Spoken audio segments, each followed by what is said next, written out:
हरे राष्ट्र आराधन जिसे है प्यार तो हर पल ये कहना चाहिए, मैं रहूं या ना रहूं भारत ये रहना चाहिए। सिलसिला ये बाद मेरे यूं ही चलना चाहिए, मैं रहूं या ना रहूं भारत ये रहना। ध्वजा प्रणाम 1 2 3। भारत हिंदुस्तान है, भारत हिंदुस्तान है, भारत हिंदुस्तान है, भारत हिंदुस्तान है, हिंदुओं की शान है, हिंदुओं की शान है, भगवान का वरदान है, भगवान का वरदान है। झंडा हिंदू राष्ट्र का, झंडा हिंदू राष्ट्र का, झंडा भारत वर्ष का, झंडा भारत वर्ष का। हिंदू ऐसे वीर है, हिंदू ऐसे वीर है, कई करोड़ों तीर है, कई करोड़ों तीर है, लड़ने में रणवीर है, लड़ने में रणवीर है। झंडा हिंदू राष्ट्र का, झंडा हिंदू राष्ट्र का, झंडा भारत वर्ष का, झंडा भारत वर्ष का। दुश्मन की पुकार है, दुश्मन की पुकार है, कमर पे जब तलवार है, कमर पे जब तलवार है, रण में लोहा लाल है, रण में लोहा लाल है। झंडा हिंदू राष्ट्र का, झंडा हिंदू राष्ट्र का, झंडा भारत वर्ष का, झंडा भारत वर्ष का। सप्त सिंधु का स्नान करेंगे, सप्त सिंधु का स्नान करेंगे, रक्त बिंदु का दान करेंगे, रक्त बिंदु का दान करेंगे, किंतु कभी नहीं झुकने देंगे, किंतु कभी न झुकने देंगे। झंडा हिंदू राष्ट्र का, झंडा हिंदू राष्ट्र का, झंडा भारत वर्ष का, झंडा भारत वर्ष का। भगवा सबसे ऊंचा है, भगवा सबसे ऊंचा है, हिंदुओं ने बनाया है, हिंदुओं ने बनाया है, भारत भू पे चढ़ाया है, भारत भू पे चढ़ाया है। झंडा हिंदू राष्ट्र का, झंडा हिंदू राष्ट्र का, झंडा भारत वर्ष का, झंडा भारत वर्ष का। भगवा सबका प्यारा है, भगवा सबका प्यारा है, सबका एक निशान है, सबका एक निशान है, प्रताप शिव गुरु माना है, प्रताप शिव गुरु माना है। झंडा हिंदू राष्ट्र का, झंडा हिंदू राष्ट्र का, झंडा भारत वर्ष का, झंडा भारत वर्ष का। भगवा ऊंचा रखना है, भगवा ऊंचा रखना है, संग रूप में दिखाना है, संग रूप में दिखाना है, त्रिलोक गर्ज उठाना है, त्रिलोक गर्ज उठाना है। झंडा हिंदू राष्ट्र का, झंडा हिंदू राष्ट्र का, झंडा भारत वर्ष का, झंडा भारत वर्ष का। भारत हिंदुस्तान है, भारत हिंदुस्तान है, हिंदुओं की शान है, हिंदुओं की शान है, भगवान का वरदान है, भगवान का वरदान है। झंडा हिंदू राष्ट्र का, झंडा हिंदू राष्ट्र का, झंडा भारत वर्ष का, झंडा भारत वर्ष का। तब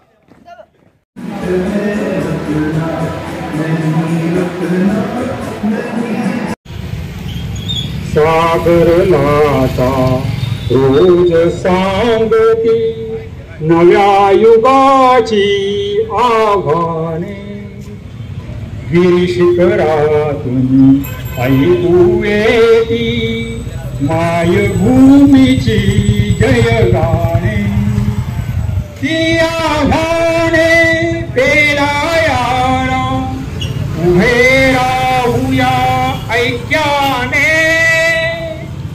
नटवू निज कर्तृत्वाने, नटवू निज कर्तृत्वाने, परिश्रमाचा सेतू बांधू संघटनेच्या दलभारे, नको कुणाची कृपा आपणा आक्रमुधरती नभसारे, व्यक्ती व्यक्तीच्या कर्तृत्वाला उधाण आणू सहजपणे नटवू निज कर्तृत्वाने, नटवू निज कर्तृत्वाने. भेद भावना भिंती पाडू समतेची. अपि स्वर्णमयी लंका नमे लक्ष्मण रोचते, जनेन जन्मज भूमिश स्वर्गादपि गरयसी.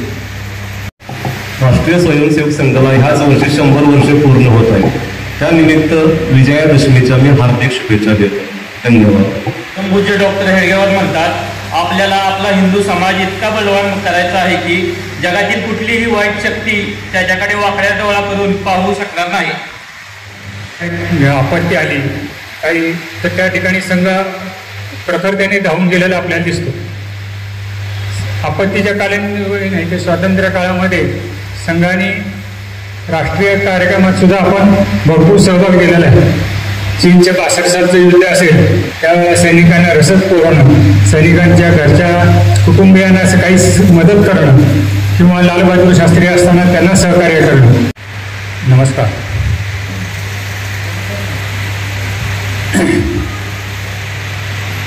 खरं तर आता संघाची शताब्दी पूर्ती आपण म्हणत असताना मागे वळून पाहता ज्या वेळेला सकल हिंदू समाज आपल्या स्वतःला हिंदू म्हणून घ्यायची ज्यावेळेला घाबरत होता किंवा त्याला लाज वाटायची, त्यावेळेला एक 35 वर्षाचा सद्ग्रस्त आपल्याबरोबरचे बाल सगळे गोळा करून तेव्हा कोण हिंदू आहे असे विचारत असताना ती व्यक्ती म्हणत होते की मी हिंदू आहे. ते म्हणजे डॉक्टर केशव बळीराम हेडगेवार. डॉक्टरांचे चरित्र थोडक्यात सांगायचे झालं तर डॉक्टर हे लहानपणापासून अत्यंत जाज्वल्य असे देशभक्ती त्यांच्या नसानसात भिनलेली होती की तुम्ही बघितलेलं स्वप्न मी माझ्या डोळ्याने पाहिलेलं आहे. अशा प्रकारचे अनेक प्रकारचे उदाहरणं संघाच्या या 100च्या काळामध्ये आपण पाहू शकतो. त्यामुळे मगाशी म्हटल्याप्रमाणे संघाच्या कार्यकर्त्यांना प्रेरणा देणारं केंद्र काय आहे तर संघाची शाखा आहे. आणि या शाखेच्या पाठीमागे मंत्राची शक्ती पण आहे. तो मंत्र आहे ती म्हणजे संघाची प्रार्थना. आपण जर संघाच्या प्रार्थनेचा अर्थ समजून घेतला तर लक्षात येईल की संघाच्या कार्यकर्त्यांना हे समर्पण बलिदान याची शिकवण संस्कार कुठे मिळतो तर या संघाच्या नित्य नेहमी चालणाऱ्या शाखेतल्या प्रार्थनेतून मिळतो. संघाची प्रार्थना ही अशी काही डोक्यात आलं गाणं बसवलं तसं नाहीये. बंगालमध्ये अशाच एका शाखेमध्ये प्रार्थना सुरू असती. तिथून त्या कलकत्त्यामधले एक मोठे संस्कृत पंडित पायी चालत होते. त्यांच्या कानावरती ही संस्कृतची काहीतरी वाक्य पडली म्हणून ती जवळ गेली आणि त्या व्यक्तीने विचारलं की अरे तुम्ही हे आता काय म्हणत होते. तिथल्या घराला आम्ही संघाची प्रार्थना म्हणतो. काय करा एकदा म्हणा. संस्कृतचे ज्ञानी असल्यामुळे त्यांना या सगळ्याचा अर्थ कळाला आणि त्यांनी त्या दिवसापासून संघाच्या कामामध्ये यायला सुरुवात केली. आणि पुढे 3 व्यक्ती केशवचंद्र चक्रवर्ती म्हणून की ज्यांच्या बंगाली कविता या खूप प्रसिद्ध आहेत. संस्कृतचे खूप मोठे ज्ञानी पंडित होते पण संघाची प्रार्थना कानावर पडली त्याचा अर्थ समजला आणि पुढचं अख्खं आयुष्य संघासाठी त्यांनी समर्पित केलेलं आहे. समाजाने समर्पित केलेले पुढे ते तिथले बंगालचे प्रांत संघचालक झालेले आहे. काय असे या प्रार्थनेमध्ये तर लक्षात येईल की संघाच्या कार्यकर्त्यांनी 5 गुण या भगवंताकडे मागितलेले. त्याच्यामध्ये आहे ज्ञान, सुशील, नुसतं चारित्र्य नकोय तर चांगलं चारित्र्य मागितलेलं आहे. अजय शक्ती मागितलेली आहे. वीर व्रत मागितलेलं आहे. आणि 5वी गोष्ट मागितली आहे की अक्षय ध्येय निष्ठा. अक्षय ध्येय निष्ठा याचा अर्थ की आमची निष्ठा कधीही ढळू नको अशी अक्षय असणारी निष्ठा आम्हाला अशा प्रकारचे 5 गुण भगवंताकडे मागितले. त्यामुळे संघाचे कार्यकर्ते 100 वर्ष अशा प्रकारचं काम देशासाठी करत आलेले. त्यामुळे या शेवटच्या कालखंडामध्ये समाज जसा संघासोबत यायला लागला, खांद्याला खांदा लावून या देशासाठी काम करायला लागला त्यामुळे संघाने या 100च्या निमित्ताने असं ठरवलंय, कारण संघाचा आदर्श कोण आहे संघामध्ये, तर छत्रपती शिवराय आहेत. डॉक्टरांना पहिल्या वेळेस विचारलं गेलं की या संघामध्ये गुरु कोण, डॉक्टर सांगितलं की भगवा ध्वज. या भगवा ध्वजाशिवाय संघामध्ये कोणीही मोठा नसेल. मग आदर्श कोणाला म्हणायचं, आदर्श तर कोणीतरी पाहिजे समोर. तर त्यावेळी डॉक्टर म्हटले तुम्हाला आदर्श म्हणून हवा असेल तर छत्रपती शिवरायांसारखा दुसरा आदर्श या भूमीवरती कोणी सापडणार नाही. त्यामुळे छत्रपती शिवरायांच्या आदर्शावर चालणारा हा संघ 100 नंतर कुठल्याही प्रकारचे फ्लेक्स लावणार नाहीये, पार्ट्या करणार नाहीये, फटाकडे फोडणार नाहीये, दिवाळी साजरी करणार नाहीये. तर ज्या प्रकारे अफजल खानाला मारल्यानंतर छत्रपती शिवराय आपल्या मावळ्यांना घेऊन तडक दक्षिण दिग्विजयाला गेले, त्याच प्रकारचा संदेश संघाने आपल्या सगळ्यांना दिलेला आहे की या संघाच्या 100 नंतर करायचं काय, तर या संपूर्ण समाजाला सोबत घेऊन त्या समाजामध्ये पंचपरिवर्तनची एक मोठी लाट आणायची आहे आणि त्या पंचपरिवर्तनच्या आधारावरती समाज बदलायचा आहे.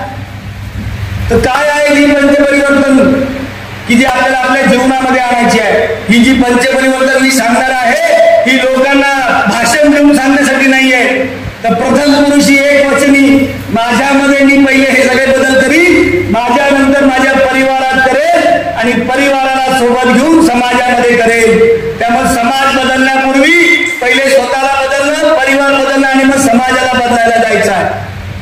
त्यामुळे पहिलं जे आहे ते म्हणजे समरसता.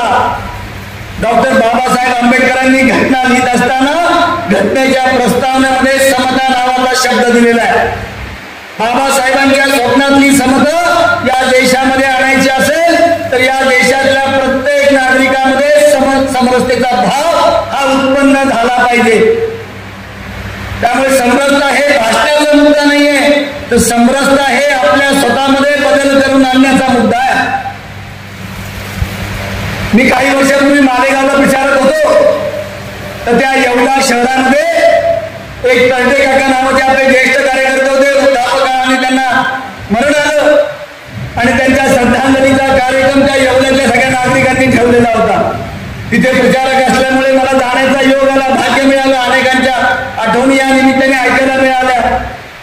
या याच्यातली एक आठवण माझ्या मनामध्ये कोरली गेली की या आठवणीमुळे कळतं की संघाचा कार्यकर्ता प्रसिद्धीपासून किती लांब राहतो हे त्याचं आदर्श उदाहरण आहे.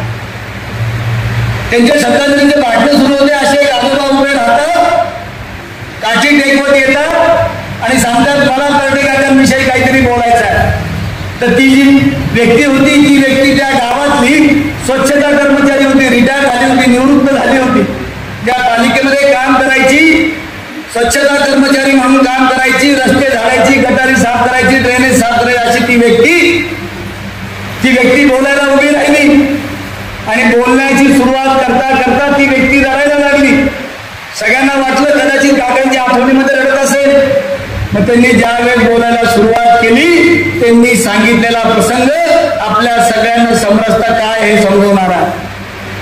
त्यांनी सांगितलं की मी उन्हातानामध्ये, थंडी वाऱ्यामध्ये, पावसामध्ये या येवले शहरातले रस्ते, गटारी, ड्रेनेज हे अनेक वर्ष साफ केली.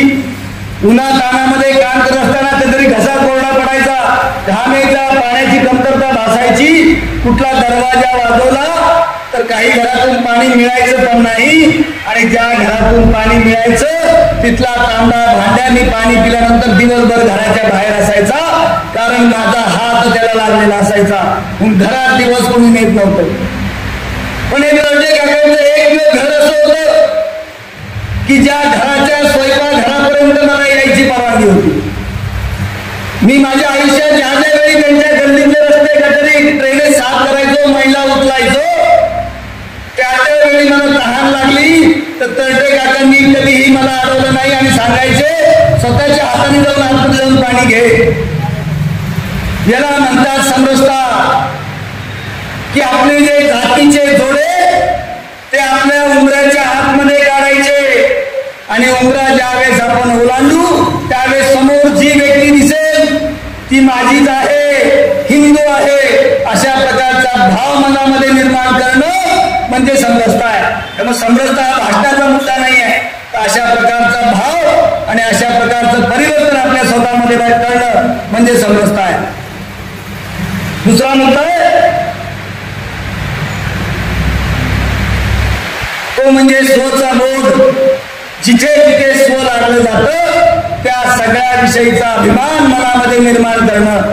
मग ती स्वभाषा असेल, स्वभूषा असेल, स्वसंस्कृती असेल, स्वमहापुरुष असतील, स्वदेश असेल, स्वदेशी असतील. त्यामुळे या येत्या काळामध्ये स्वदेशीचा स्वीकार सगळ्यांनी करण्याची आवश्यकता आहे. संघाचं असं मत नाहीये की विदेशी वस्तू खरेदी करू नका, पण जी वस्तू माझ्या गावात बनती, जिल्ह्यात बनती, राज्यात बनती, देशात बनती तिला मी प्राधान्य देईन. पण जी वस्तू माझ्या देशामध्ये बनत नाही, परदेशामध्ये बनती आणि तिची मला नितांत आवश्यकता आहे, त्याच वेळेला मी परदेशी वस्तूचा स्वीकार करेन. मोबाईल सारखी गोष्ट आहे, आज आवश्यकता आहे या सगळ्याची. आपल्या भारतामध्ये त्या चीप बनत नाही म्हणून मोबाईल आपल्याकडे बनत नाही, बाहेरून चीप घ्यावी लागते आणि मग मोबाईल इथे बनतो. पण येत्या काळामध्ये ते सुद्धा तंत्रज्ञान आपले शास्त्रज्ञ तयार करणार आहेत. पण अशा अनेक गोष्टी आपल्या दैनंदिन जीवनातील आहे की ज्या आपण सोडल्या पाहिजे आणि स्वदेशीचा स्वीकार केला पाहिजे. त्या ट्रम्प सारखं वागणं आपल्या देशामध्ये आपण केलं पाहिजे. ट्रम्पनी जे काही टॅक्स लावलेला आहे तो कोणाला दुखवण्यासाठी, कोणाला चिरडण्यासाठी नाही आहे, तर त्या देशातल्या तरुण पिढीला रोजगार मिळावा म्हणून अशा प्रकारचा टॅक्स त्यांनी त्यांच्या बाहेरून येणाऱ्या वस्तूंवरती लावलेला आहे. आणि हे छत्रपती शिवरायांचं आदर्श उदाहरण आहे. त्या काळामध्ये छत्रपती शिवरायांच्या काळामध्ये परदेशातून मीठ भारतामध्ये यायचं आणि ते खूप स्वस्त असायचं. शिवरायांचं हे लक्षात आलं की अशा प्रकारे इथला रोजगार संपून जाईल, इथला व्यापार संपून जाईल. म्हणून छत्रपती शिवरायांनी केलेलं काय इतिहासामध्ये हे तुम्हाला छत्रपती शिवरायांच्या अर्थनीतीमध्ये सापडेल. शिवरायांनी त्या परदेशी मिठावरती इतका टॅक्स लावलं की त्या मानाने भारतीय मीठ हे स्वस्त झालं आणि परदेशी मीठ लोकांनी घेणं नाकारलं. छत्रपती शिवरायांच्या अर्थनीतीमध्ये हे उदाहरण तुम्हाला सापडेल. त्यामुळे स्वदेशीचा स्वीकार हे संघ साधत नाहीये, तर आपल्या पूर्वकाळात चाललेल्या संस्कारातून संघ सांगतोय की स्वदेशीचा स्वीकार करणं आज किती आवश्यक आहे. त्यामुळे स्वबोधचा विचार करत असताना स्वदेशीचा अंगीकार करणं, अशा प्रकारचा भाव माझ्यामध्ये आणि माझ्या परिवारामध्ये निर्माण करणं. तिसरा मुद्दा आहे संघाने या सगळ्या पुढच्या काळामध्ये समाजाला सोबत घेऊन 3 मुद्द्यांवरती काम करायला ठरवलेलं आहे. पेट, पाणी आणि प्लॅस्टिक. झाडे वाचवा, झाडे जगवा, झाडांचं संवर्धन करा. पाणी वाचवा, जलप्रदूषण टाळा, अशा प्रकारचा संदेश संघ देत आहे. आणि 1 टाइम प्लॅस्टिक यूज न करणं आणि याचं तंतोतंत पालन मी स्वतः करेन अशा प्रकारची शपथ घेण्याची आवश्यकता आहे. आपण आज जे सगळे जिवंत आहोत ना, ते आपल्या सगळ्या पूर्वजांच्या या पुण्यावरती जिवंत आहोत. आपल्या पूर्वजांनी जर झाडं तोडली असती, नद्या प्रदूषित केल्या असत्या, धरणं बांधली नसती, तर आज इथे बसायला सुद्धा आपण जिवंत नसतो. मग येणारी पिढी जर जिवंत ठेवायची असेल, आपल्यासारखी सुदृढ ठेवायची असेल, तर या सगळ्या पर्यावरण विषयामध्ये काम करण्याची आवश्यकता आहे. त्यानंतर जो 4था मुद्दा दिलाय तो कुटुंब प्रबोधन आहे की संपूर्ण जगाला हे वाटावा, आदर्श वाटावा, अशा प्रकारची आपली भारतीय कुटुंब व्यवस्था आहे. पण ती कुटुंब व्यवस्था आज कुठेतरी उद्ध्वस्त होत चाललेली आहे. एका छताखाली 3 पिढ्या नांदणारा आपला ही भारतीय कुटुंब पद्धती आहे. पण आज ते सगळं नॅनो कुटुंबाच्या माध्यमातून उद्ध्वस्त होत चाललेलं आहे. या संपूर्ण जगाला आश्चर्य वाटतं की 50-50 वर्ष सुखी संसारे भारतीय करतात कसे. तर या सगळ्याला ताकद देणारं काय आहे तर भारतीय कुटुंब व्यवस्था आहे. म्हणून संघाने 6 मुद्द्यांवरती आपल्या परिवारामध्ये बदल करायला सुचवले. त्यातलं पहिलं आहे ते भाषा. मी माझ्या परिवारामध्ये वावरत असताना माझ्या मातृभाषेमध्ये माझ्या परिवारातील सदस्यांशी वार्तालाप करेल. माझ्या परिवारातील एकही सदस्य समोरच्याला लज्जा उत्पन्न होईल, समोरच्याला अपमान वाटेल, अशा प्रकारच्या भाषेचा वापर माझ्याबद्दल एकही व्यक्ती करणार नाही. अशा प्रकारचे संस्कार करण्याची आवश्यकता. दुसरं आहे ते म्हणजे भूषा, की बाहेर समाजामध्ये फिरत असताना कदाचित मला कम्फर्टेबल वाटतील अशा प्रकारची वेशभूषा मला बरेच जाणवायला लागेल. आहे का हरकत नाही आहे, पण माझ्या परिवारामध्ये, माझ्या परिवारातल्या धार्मिक कार्यात, एकत्रीकरणामध्ये मी माझ्या स्वतःच्या वेशभूषेमध्ये वावरेल अशा प्रकारचा बदल परिवाराला करण्याची आवश्यकता. तिसरं ते आहे म्हणजे भवन. माझं घर हे खरंच अतिथी देवो भव या श्लोकाला अनुसरण आहे का कोणीतरी घरामध्ये आला म्हणून डोक्याला हात लावणारे माझ्या घरातले परिवार सदस्य आहेत, की याला आत्ता जायचं होतं का, चांगली सिरियल लागली, चांगले पिक्चर लागले आणि याला आत्ता जायचं होतं का. तर असं न करता अतिथी देवो भव या संस्कारावरती चालणारं माझं कुटुंब आहे का. चौथा जो मुद्दा आहे तो भोजन आहे. आज तर डॉक्टर एवढे ओरडून सांगतायत की हा फास्ट फूडचा तुम्ही स्वीकार करू नका, शरीराला घातक आहे. म्हणून मी माझ्या कुटुंबामध्ये भारतीय पद्धतीचं भोजन बनवेल आणि त्याच आहारावरती येणारी पिढी सुदृढ बनवेल अशा प्रकारचा बदल करण्याची आवश्यकता. त्याच्यानंतर आहे ते म्हणजे भ्रमण. संघाने सगळ्यांना सुचवलंय की वर्षातून एकदा तरी आपल्या परिवारासोबत आपण सगळ्यांनी फिरायला जावं, परदेशात अवश्य जावं. हिंदू समाजाने संपूर्ण जग पादाक्रांत करावं, पण ते करण्यापूर्वी येणाऱ्या पिढीला कधीतरी शिवरायांची जन्मभूमी दाखवली पाहिजे, धर्मवीर संभाजी महाराजांची जन्मभूमी दाखवली पाहिजे, पानिपतचं मैदान दाखवलं पाहिजे, पावनखिंड पण दाखवली पाहिजे. त्यामुळे आपल्या परिवारासोबत फिरत असताना पहिले भारताचा विचार करावा. भारत फिरून झाल्यानंतर, भारत समजून घेतल्यानंतर मग तुम्ही अख्खं जग पादाक्रांत करायला मोकळे आहात. शेवटचा मुद्दा त्यातला दिलाय ते म्हणजे भजन.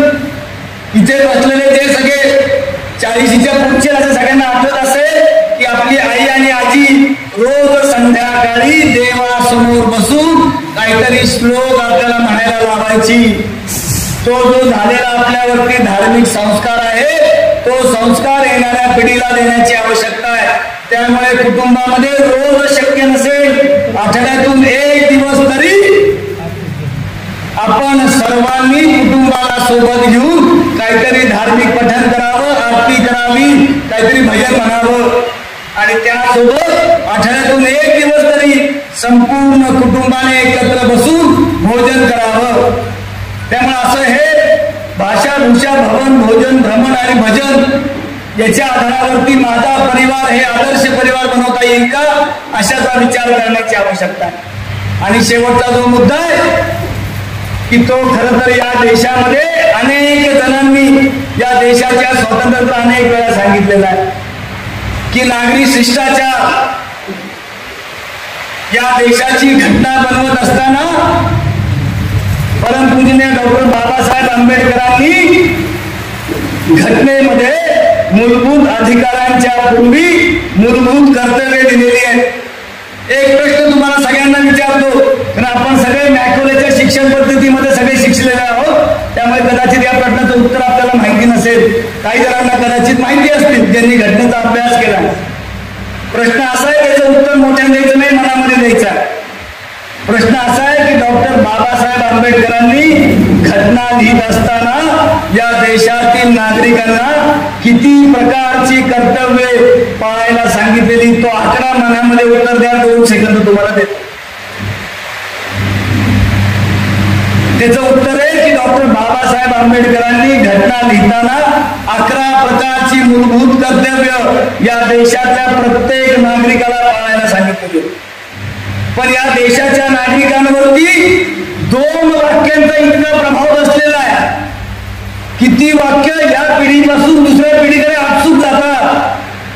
पहिलं वाक्य, मला काय करायचं, माझ्या गल्लीमध्ये भरमसाठ कचरा आहे, मला काय करायचं, माझ्या घरामध्ये ज्या नदीचं पाणी येतं त्या नदीमध्ये कचरा साठलाय, माझं कुटुंब आजारी पडतंय, मला काय करायचं.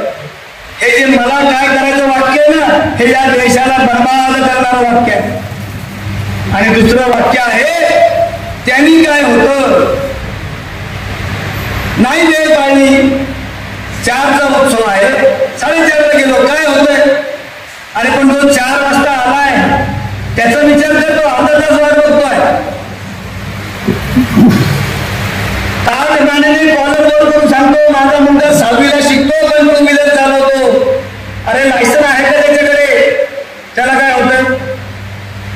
त्याला काय होतं यांनी तुझ्या बरोबर जीव जाणारच आहे. त्याच्यासोबत 2 अशा निष्पाप नागरिकांचा पण जीव तुझं बरोबर घेणार आहे.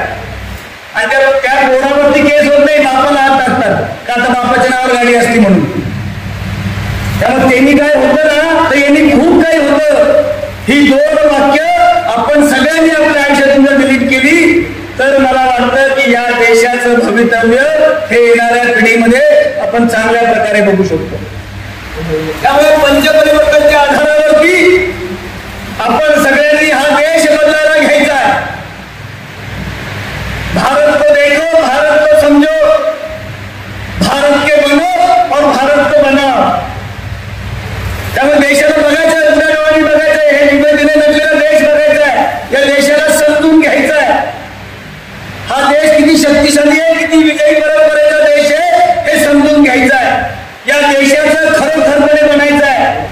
सरकार काहीतरी नियम काढती म्हणून मी पाहतो असं नाही, तर मनापासून या सगळ्याचा स्वीकार करायचा, या देशाचं बनायचं आहे. आणि नुसतं देशाचं बनायचं नाहीये तर अशा प्रकारच्या नागरिकांना सोबत घेऊन या देशाला बनवायचं आहे. शेवटचा एक प्रसंग सांगतो. आपल्या सगळ्यांना माहिती आहे की या देशामध्ये क्रिकेटचं वेळ किती आहे. पाकिस्ताननी एवढा मोठा हल्ला करून सुद्धा भारत पाकिस्तानची एशिया कपची मॅच इथे बसायला सगळ्यांनी पाहिलेली मला माहिती आहे.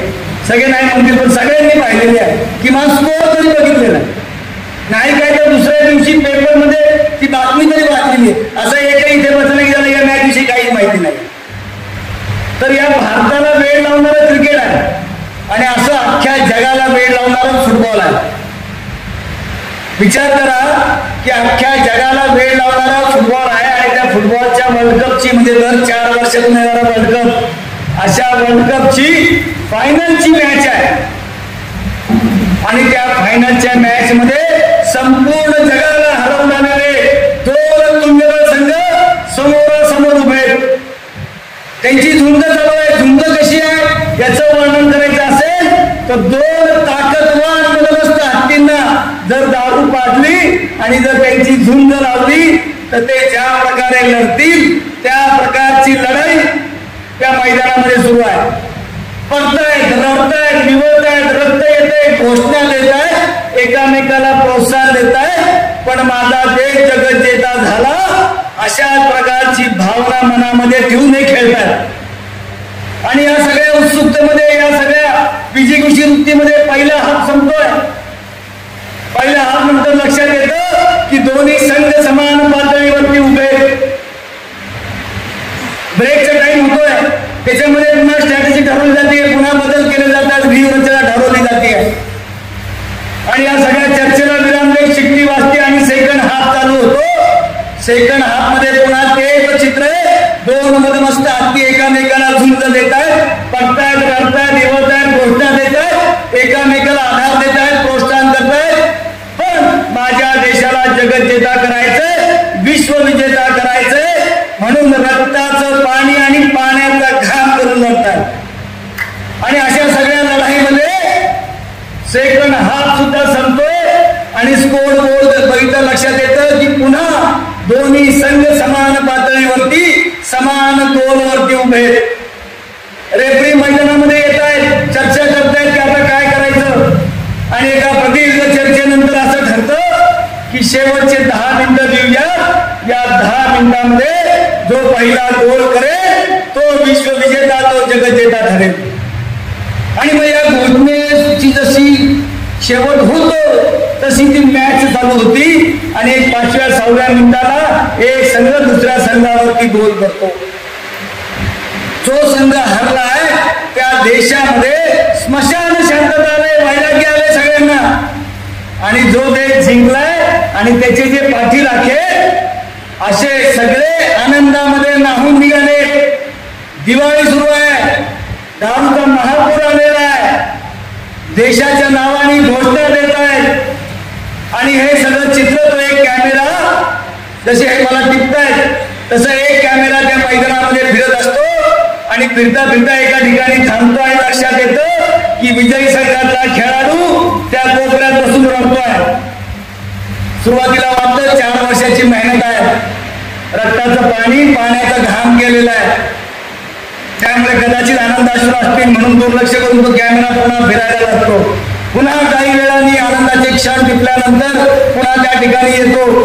पुन्हा सगळ्यांचं लक्ष तिथे केंद्रित होतं की हा रडतो काय आहे म्हणून सहकारी खेळाडू त्याच्याकडे जाणार, त्याला समजवतात की अरे चल, ज्यासाठी 4 वर्ष आपण मेहनत केली, घरादाराकडे दुर्लक्ष केलं, तो क्षण आलाय, तो विजयी करणं आपल्याला उचलायचा आहे, चल लवकर. तो मला यायचं नाही, मला प्रचंड दुःख झालंय.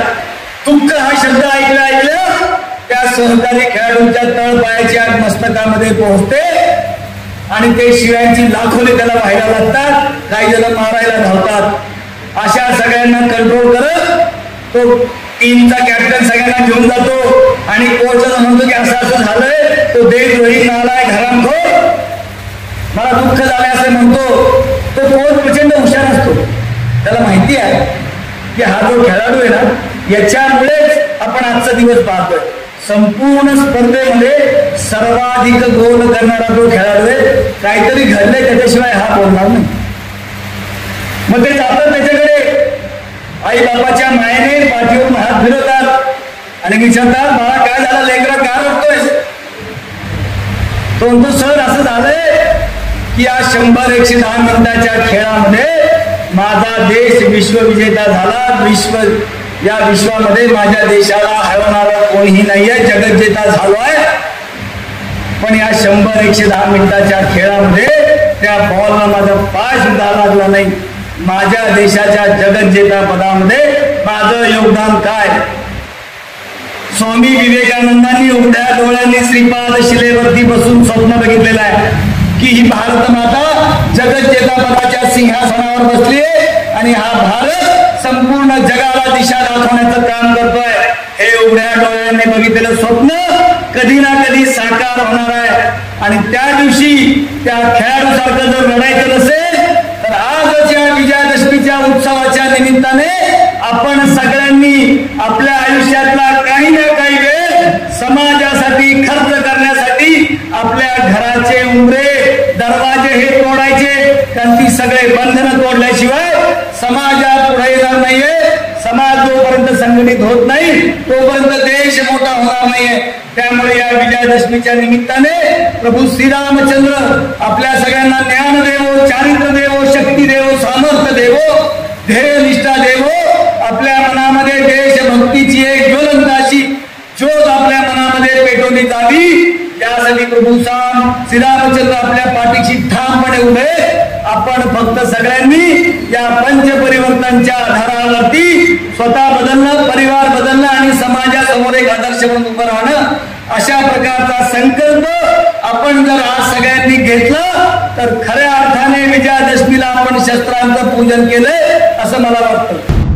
नमस्ते सदा वत्सले मातृभूमे, नमस्ते सदा वत्सले मातृभूमे, त्वया हिन्दुभूमे सुखं वर्धितोऽहम्, त्वया हिन्दुभूमे सुखं वर्धितोऽहम्, महामङ्गले पुण्यभूमे त्वदर्थे, महामङ्गले पुण्यभूमे त्वदर्थे, पतद्वेषकायो नमस्ते नमस्ते, पतद्वेषकायो नमस्ते नमस्ते. भारत माता की जय, भारत माता की जय, वंदे मातरम, वंदे मातरम, हर हर महादेव, हर हर महादेव.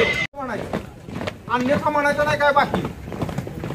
1 2 1 2 1 2 1 2 डावा उजवा डावा उजवा, डावा उजवा डावा उजवा, डावा उजवा डावा उजवा, डावा उजवा डावा उजवा. 1 2 1 2 1 2 1 2 1 2 1 2 1 2 1 2 डावा उजवा डावा उजवा, डावा उजवा डावा उजवा.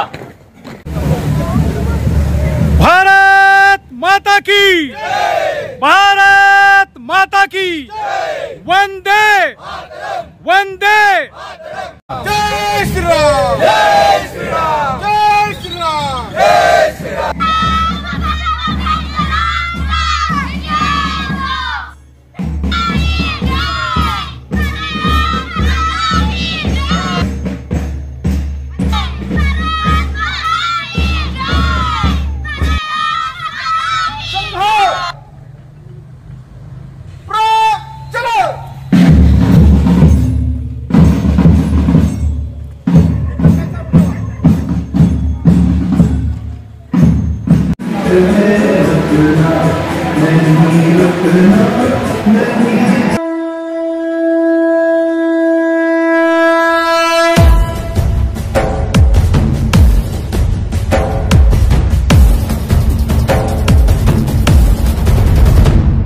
नमस्ते सदा वत्सले मातृभूमे नमस्ते सदा वत्सले मातृभूमे त्वया हिन्दुभूमे सुखं वर्धितोऽहं त्वया हिन्दुभूमे सुखं वर्धितोऽहं महामङ्गले पुण्यभूमे त्वदर्थे महामङ्गले पुण्यभूमे त्वदर्थे पतत्वेशकायो नमस्ते नमस्ते पतत्वेशकायो नमस्ते नमस्ते प्रभो शक्तिमन हिन्दुराष्ट्राङ्गभूता प्रभो शक्तिमन हिन्दुराष्ट्राङ्गभूता इमे सादरं त्वां नमामो वयम् इमे सादरं त्वां नमामो वयम् त्वदीयाय कार्याय बद्धा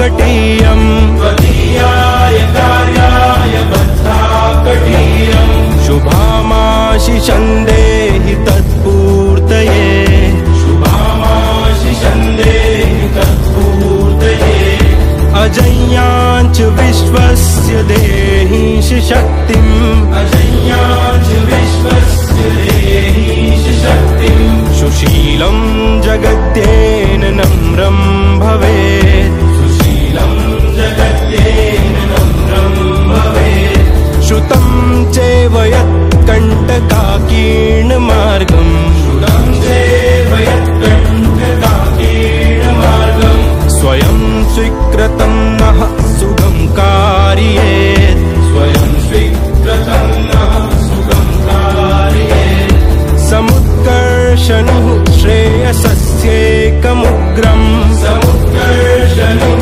श्रेयसस्येकमुग्रम् परं साधनं नाम वीरव्रतम् परं साधनं नाम वीरव्रतम् तदन्तः स्फुरत्वक्षया ध्येयनिष्ठा तदन्तः स्फुरत्वक्षया ध्येयनिष्ठा रदन्तः प्रजागर्तु तीव्रानिशम् रदन्तः प्रजागर्तु तीव्रानिशम् विजेत्री च नः संहता कार्यशक्तिर् विजेत्री च नः संहता कार्यशक्तिर् विधायास्य धर्मस्य संरक्षणम् विधायास्य धर्मस्य संरक्षणम् परं वैभवं नेतुमेतत् स्वराष्ट्रम् परं वैभवं नेतुमेतत् स्वराष्ट्रम्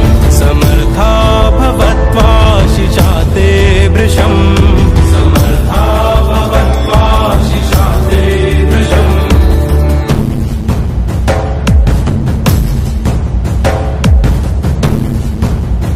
भारत माता की.